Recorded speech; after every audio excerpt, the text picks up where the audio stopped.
Assalamu alaikum, ladies and gentlemen, and welcome back to not the Cutting Redge this time, but rather our other famous show within the NJSSL. We like to call it NJSSL Reflections.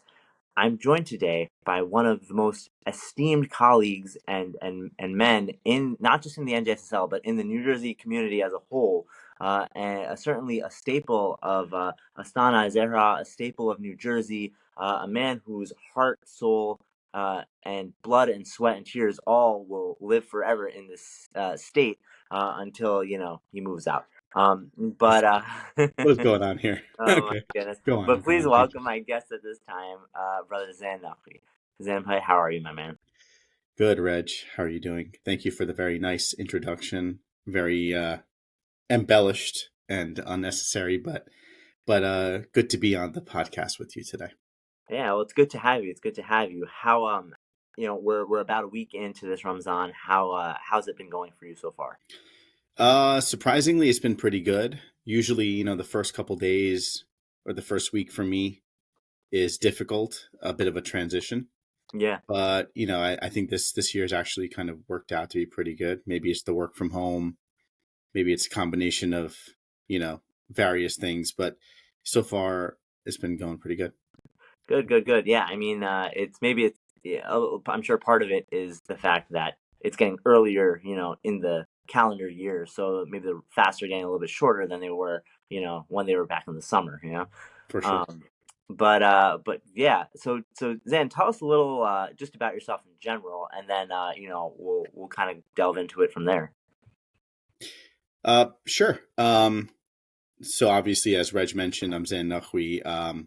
Grew up here in New Jersey, and professionally, I am an attorney, and I work in commercial real estate, and actually am not in a law firm, but I work in a legal department for a private equity firm that has about $2 billion of assets under management. So I kind of run all of their legal functions, and they're based out of Red Bank, New Jersey. But outside of that, I have 3 kids, a wife, big family. So a lot of it almost feels like you have 3 full-time jobs between your full-time job, your family, and you know any sort of community and volunteer obligations or commitments that you do. So that's sort of me in a 30-second nutshell.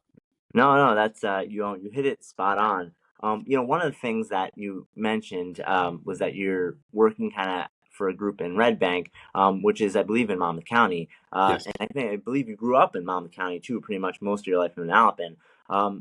One thing to note is that Monmouth County is, at least in the 80s and 90s when you grew up and when I grew up, right, it was mostly a pretty white area, right? Mostly white, affluential, people.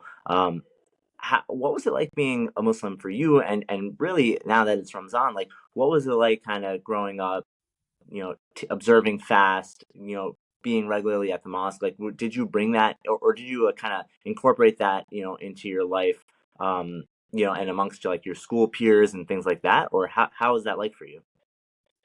Yeah. So I grew up in Manalapan, which is predominantly, Caucasian, so predominantly white. I think when I was growing up there were probably you could probably count the number of Muslims on your hand that there were in high school or in middle school, right? So it was me and then a couple of my cousins. So outside of my family, like there were probably just a few other Muslims in the school, in the township. So, there wasn't, we were not a large population. And so, yeah, I mean, I think being Muslim, what number one was you were kind of different from everybody else. Number two, being a Shia Muslim was a little different as well because you have Muharram and Ramzan where, your friends don't understand that like on Friday nights, you're going to be going to a majlis, right? But they want to go to like the movies in the mall and hang out or a basketball game or whatever, right? And so it's hard to, when you're in high school and when you're in middle school, you think about it now and you're like, oh, this is such a silly thing. But when you're that age, like you don't want to tell your friends that Right. I got It's a to go little to the bit. mosque, right? So, Yeah. like you always try to find like some other excuse. I mean, eventually my friends who I grew up with like knew that I was going to the mosque, or I was going to the masjid or the imam barga or majlis or whatever. Like they eventually were able to put it all together, but it just kind of became a running joke. Like, okay, Zayn is not going to be available today because he's going to the mosque, because Yeah. it was such a common thing, especially for Shias, like in Muharram and Ramzan. So it definitely was different growing up in a Desi predominant or non-Muslim, society. I think even Ramzan, I mean, we were fortunate that in Ramzan, like they would allow us to go to the library during lunch. So we wouldn't have to sit in lunch and kind of people asking us like, why aren't you eating, Right. all that stuff. Right. Like, but the students and my peers, like kind of learned about it over time. I think what's different now, so that was certainly a challenge, right? But what's different Yeah. now, is I think Islam and Muslims have come much more in the forefront, right? And Ramzan has come much more in the forefront. Like there's articles about it online, and there's all these resources and YouTube videos and all this stuff that people Yeah. kind of know about it now. So there's even resources for employers, like how to be respectful of your employees who are observing Ramadan, so like Sure. there's all these different resources out there that I think our kids, as they go into the school system and they get to that age, will probably have a little bit of an easier time Yeah. keeping Rosa and being in school, and like their friends being a little more considerate of the fact. But I get that deference in my workplace, because I work alongside a lot of people who observe other holidays where they fast in their religion. Um, You so you go mean ahead. like other minority people that Well, also have it could be other. like, yeah, it could be Jews who have, I think it's Passover where Mhm. they fast. Sure, sure, sure. Right. So like they kind of understand like, okay, the challenges that you face, like you're tired, you're hungry, you Mm, can't concentrate towards the end of the day, like your fatigue level is up and your energy level is down. So like there's a little bit more, they're more sympathetic to it. for So, sure. I think like as people have learned more about Islam, it's become a little bit easier, but definitely growing up in a, minority or a majority Caucasian community, you had your challenges. Yeah, no, absolutely, and certainly, I think what you were kind of getting at was that there was almost like a hint of like maybe like embarrassment or like a hint of like I don't know how my peers are going to feel about me um, because of what I'm doing or because of my Shia identity, which certainly I'm sure even today, like despite Islam being much more in the forefront, I'm sure it's like a common a thing that kids or like our young guys in the NJSSL and in our community in general probably still feel here and there. And kind of on that note, one of the things like you used to do sports in high school too, right? Hmm. Yeah. How was I don't know, were you a three season kind of guy? Did you end up having to like Um, do track or cross country yeah. kind So of? I ended up, yeah. So I ended up, I don't remember now, where the months fell at that time. Yeah. But I did, you know, um, I did cross country in the fall. My freshman year, surprisingly, I did basketball, and then the spring I did track and field, and then after that, I just did track and field and Can, cross country the can I entire way. can So, I pause you real quick? Why was it surprising that you did well, I'm basketball? just saying that people in the NJSSL might be like surprised that this guy played on a organized basketball team. I also played AAU and or travel in eighth grade. So, But anyway, that's besides the point. But yeah, I mean, it was definitely challenging, right? I mean, you're fasting, the coaches don't care. I think I was doing track and field during Ramzan. Um, you know, uh, all I can say is, you just reach a level of like dedication, I guess, where you're, you know, you're thirsty, you're hungry, you're tired. You just kind of push through practice and push through the different meets and just get from, beginning to the end.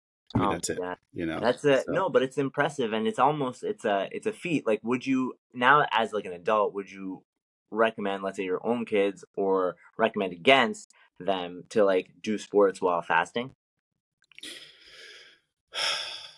Y- yeah, I mean, I probably wouldn't recommend against it. I'd probably leave it up to them, right? I mean, Yeah. I would definitely explain to them the challenges. It's definitely challenging. I mean, when I was in high school, I was in much better shape and I could do a lot of things without necessarily having to stop and drink water and all that stuff, right? I mean, now you get tired much easier and much quicker. So, depending on what type of shape they're in, what type of conditioning they have, I mean, I think I would try to guide them.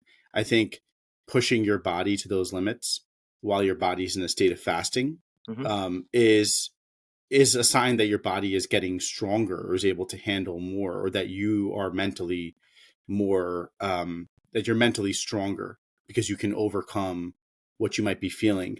And I think that mental toughness can translate in different areas of life, whether it's your academics or your religion or other areas, right? So building that mental toughness, to me, is not a bad thing. Tell me more about that, because that's an interesting point that you brought up, right? You know, you fasting is something that we all do in the month of Ramadan. Sometimes we'll do it on auspicious days outside of the month of Ramadan too, right? You know, like sometimes 15th Shaban, sometimes in Rajab we'll fast, sometimes like right before and at the end. And so certainly during Ramadan, I'm sure everybody who's watching can attest to how, you know, not only their body goes through these, changes while they're fasting, and then when they open their fast, but also their mind, and kind of the way that they think about things kind of as their day goes on, right? How they're going to approach, whatever task they have to do, how much, how tired they are, but yet at the same time they are focusing. We're all focusing on getting whatever tasks we need to do done, so we can get a little bit of rest and then eventually open our fast. How does that how does that translate growing up and now into like your adulthood, being able to take what you've benefited from fasting and kind of apply it to your other aspects of your life? Yeah, I mean, I think fasting is one of those practices people don't really appreciate. I think there's a lot of complaining. Like when Ramzan is approaching, people Hmm. complain like, "Oh, Ramzan is starting. It's going to be so tough. Got to get up so early."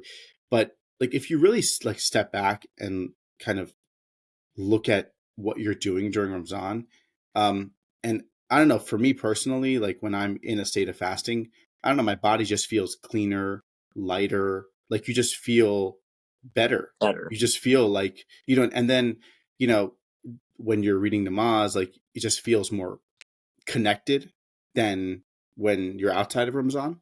And maybe that's a spiritual thing, but I think that mental toughness that you develop in Ramzan, or that spiritual connection that you develop in Ramzan, there's a lot of ways to apply that to things outside of religion.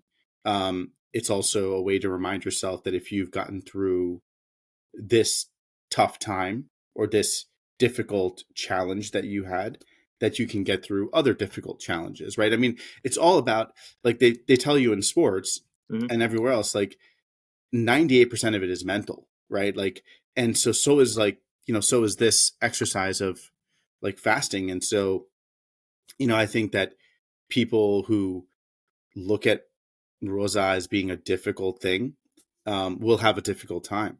If you look at it as something that will benefit you, will make you a better Muslim, will bring you closer to God, will bring you closer to Elabet, then you should be like striving to be in that state. You should want to be in that state. You should want to be in that state more, to hopefully, gain more benefits.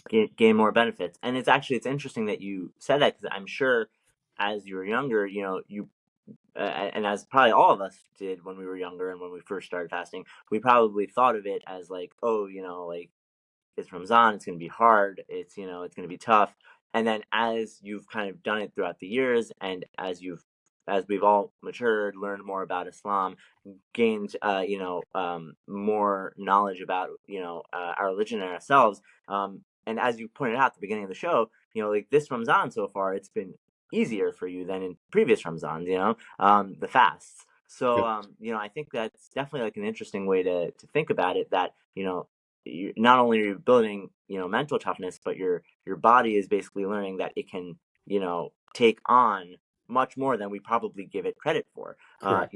In your case, for example, you keep saying that you'll go to the gym and you'll get in shape so that you can be better at basketball, and you haven't thus far, but you know that you Right. can do it. Yeah. Yeah.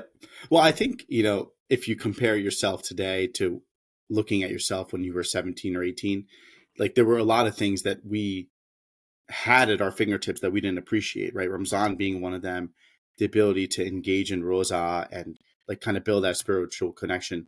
But even like majlises and all of those things, like we spent a lot of time as like adolescent youth when we go to majlises, like outside, right? Talking to our friends or like playing basketball or like whatever. Now, of course, like we spend that time inside the majlis, but and when you think back, you're like, wow, like I wasted all of those opportunities to learn something about, you know, my religion or building a connection to God or about Imam Hussein or whatever. I think as you grow intellectually, you know, naturally you just become more intellectually mature and physically mature, right? So that's kind of but you know, I would encourage a lot of the NGSL youth to not wait till they're 30 or 35 to get to that point, but Yeah. you know, try to take advantage of those younger years as well. No, absolutely. I mean, I think the same way that those are your peak years of like maintaining your physical shape, it's probably the peak years of maintaining or even building your mental shape, your mental toughness, your understanding of the world around you. One of the things that I really want to know from you is, you've been in New Jersey essentially your whole life, with a few years of being in New York, if I'm not mistaken, but pretty much confined to like the Northeast. How has, from like a almost from like a cultural societal standpoint, how has like observing Ramzan in or fasting in Ramzan from like the 1990s to the 2000s now to the 2020s, like how has that changed over time? Like what kind of patterns and trends have you ever noticed? Yeah, I mean, I could really only speak to um you know, like where I've gone during Ramzan, which is mostly Astana, and like what I've noticed over time. So, you know, years ago, I mean, of course, like the New Jersey community has really evolved since the 90s and the 2000s and to today, right? So, back in, you know, the 90s, Ramzan was you were opening your rosa at 5 o'clock. And so kids would bring their homeworks to Astana and we would all sit there doing our homework, you know, I mean, but also like the programs were all in Urdu, right? Like we were also very small. And so there wasn't a lot for us to benefit from at that time. Um, but you know, I think the community has grown and evolved in that Ramzan. I think we all recognize that Ramzan is has serves like a different purpose than other months. Like Ramzan is really a month where you can capitalize on um, getting better as a person, as a Muslim, and like building a spiritual connection to God, right? I mean, Muharram also serves that purpose, reminding us of all these sacrifices and whatnot, but it's a little bit of a different connection that you make in Muharram versus what you make in Ramzan. And so I think catering to more English programs has been a huge help in getting more of the youngsters and the youth involved. And then I think what we didn't see in the 1990s and the 2000s in any of the centers was, or the early 2000s was programs geared towards you know, youth, like whether it's like late night sessions, seminars, barbecues, and those started to emerge, I would say Like the mid around two 2000s. yeah, like around closer to like the late, you know, the in the first decade of the 2000s towards the end of that first decade, so closer to 2010. And now you see it happening more and more at different centers. So, you know, it's been really good to see the New Jersey community evolve in that way, right? I mean, our parents and our grandparents set it up for us.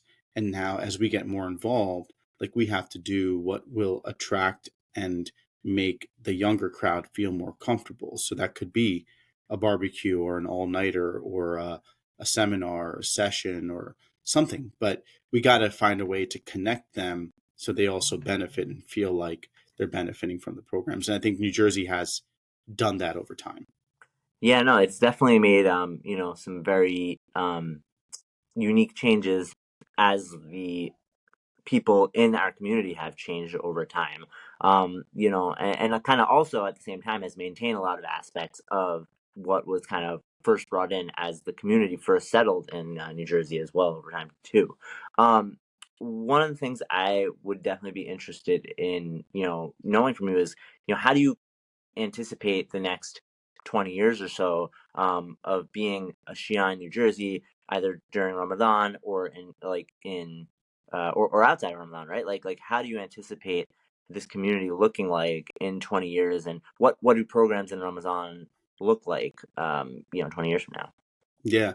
I mean, I think first off, I think this community is going to exponentially like explode over the next 20 years. Um, and as you see more and more centers opening up as well, Hmm. and more just community organizations as well throughout New Jersey, there's a lot of people that want to get involved, and it's just a matter of like where's their strength and how do you leverage that strength to have them contribute. But you have centers, and you have those centers are expanding. They're either building new centers and creating more spaces that can be used for a variety of purposes, whether it's, you know, regular programming and prayers, or if it's seminars and workshops. So, you know, I think this community is going to continue to grow.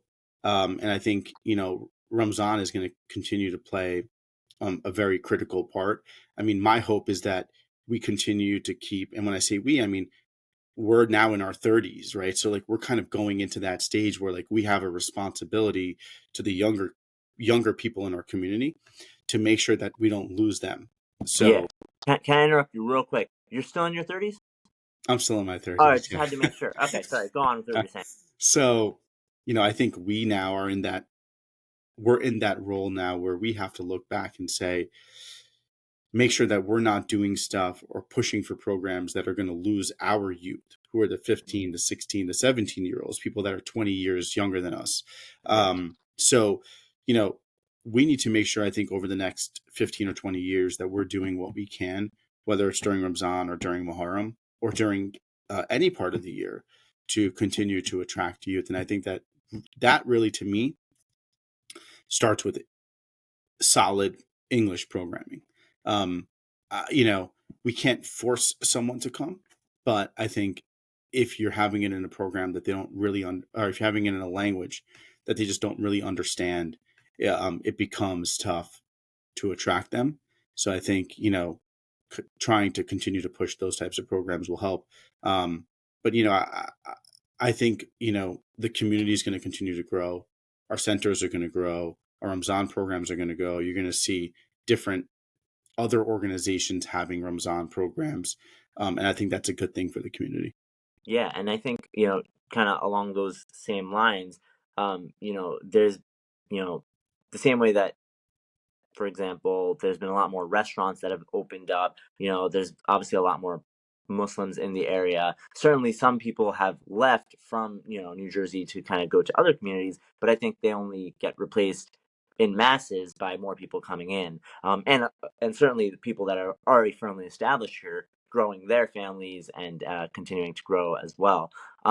So, as you said, it's going to get to a point where there's going to be a lot of people in this community, and inshallah, all the centers and all the members of the community can continue to kind of support each other the way we do now.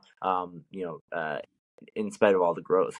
One of the things that thought was interesting is, certainly English programming is good. And I feel like one of the reasons that English programming is so important, and, like people feel like they gain a lot from it, is because it's almost structured differently than like an Urdu lecture, for example, or, like any sort of typical Urdu program. And I was actually, so, I don't know, have you been watching anything like online or anything in terms of like like lectures this Ramzan?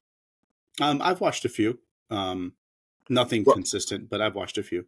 fair enough, fair enough. So I mean, one of the ones that at least I thought was kind of interesting is Amar Nakshwani's current like lecture series on Imam Hussein TV, uh, because it's almost like I don't think he's in front of a crowd or anything. It's almost like he is in front of the camera, and like he's kind of just like giving his lecture almost as like a teacher or a professor in a classroom would kind of do it, with like books open and pointing out to like different things in different books. And I almost feel like that kind of scholarly aspect of the lecture is kind of what draws people to feel like they're learning more, to feel like they're gaining more from it, to basically learn more from lecture. So how do we go about kind of introducing more scholarly activity almost, to allow our community to kind of gain more and become better Muslims in a sense? Yeah. I think this is one of the biggest challenges that we've had probably over the past maybe 10 years is you have you have a community that is right now led by and predominant, and right now the most active are our parents and our grandparents and people that established communities here and who came from India and Pakistan, and so they're very much used to um, certain types of speakers or certain types of lectures. Um, and that I think has been replicated here in the United States. And so there's definitely been, I think, a push to move more towards, like you're mentioning, scholarly lectures, right? Um, some are maybe focused on fiqh, some are focused on, marifat, and some are focused on spirituality, or some are focused on historical issues, right? History, Hmm. which we don't really learn about, like, what happened during Imam Ali's time or maybe Fatima's time or Imam Hussein's time. Like, there's a lot of historical information that we don't get from the mimbar. Yeah. But if you listen to English speakers like Sayyid Amar Naqshwani, you probably will get a lot more history. Or if you listen to, Attar Saab when he was alive and he was delivering speeches, he was also very historical based. So, I think as more American or Western based speakers come out of the Hosa or begin to become speakers, you're going to see that their approach to speaking is not going to be like the approach of people from the subcontinent of India and Pakistan. Hmm. And while I think that both have their strengths and weaknesses, um, I think you need to have a balance of both in our community. It's good to have that style of that oratory style Yeah. that you see in Pakistan and India, which is unique and different.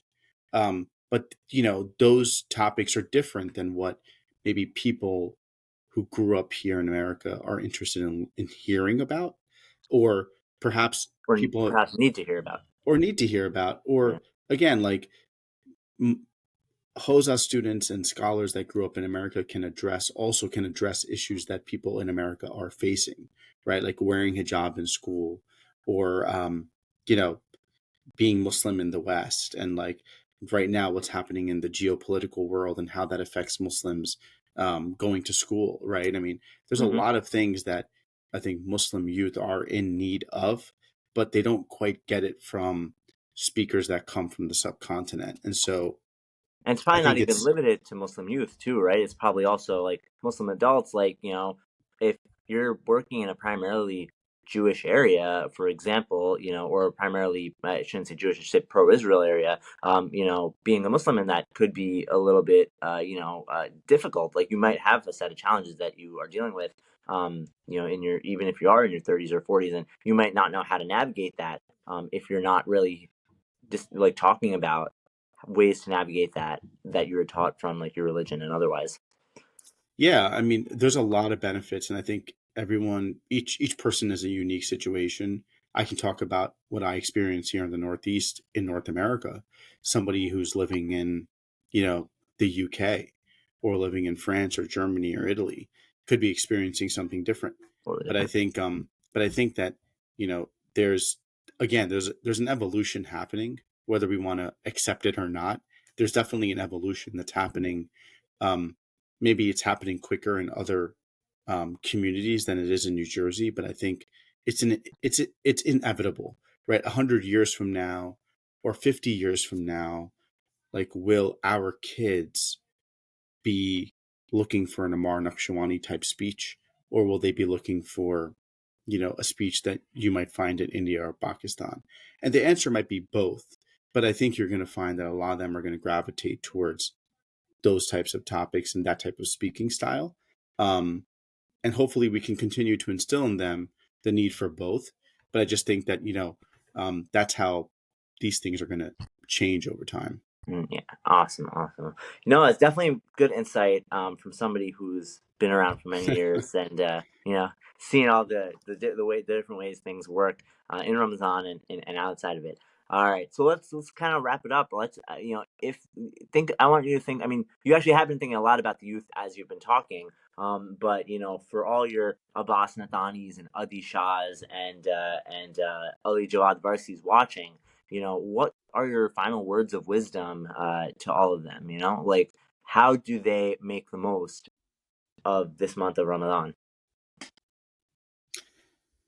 Yeah, it's a very good question. I don't know if I have the the perfect answer or the right answer. I mean, I think uh, as you kind of go through look, I mean, those guys are in college, I'm guessing, or are they in high school? I was going for like late high school, early Late high college. school, early college. Yeah, I mean, I think it's obviously a very challenging time. I think you have to remain steadfast and kind of just remind yourself why you're doing what you're doing. Take it one day at a time. Continue to sort of find every opportunity to build that connection with God, right? So whether it's reading Quran, spending a couple extra minutes on your Johnny Maz, those types of things are going to kind of put your heart and mind at peace, which I think helps you to kind of get through some of the challenges you face during this month. And I think that this month you should kind of look at it as a stepping stone to getting to Muharram, and then from Muharram getting you back to Ramzan, and trying to keep that consistent, throughout the year. Um, I think we all had a different experience when we were growing up because it was a different time.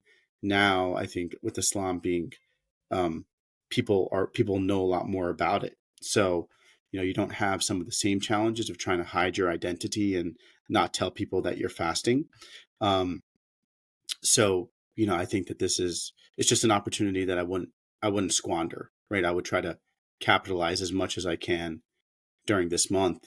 Once it's gone, then you got to wait A for whole next year, year, and we don't know if we're going to be here, right? So, hundred we percent. have to capitalize and treat every day like it's our last. Absolutely, very wise, well said words Well, yeah, I from don't. the one and Thank only you, Zain thank Naqvi. you. No, of course. No, but Zan, thank you for the time. Thank you for your all your wisdom and insight. I think not only have I just gained a little bit of insight and knowledge into how to approach Ramadan this year and in subsequent years. But I'm sure many of our viewers have. So thank you again. Inshallah, we look forward definitely to having you back either on Reflections or on the Cutting Edge. Certainly, if you're playing football or even if you're not playing football, I think you'll have some valuable insight for the Cutting Edge to come. I look forward to it. Awesome, awesome. Well, thank you again, and inshallah, for those of you watching at home, we hope you enjoyed this episode.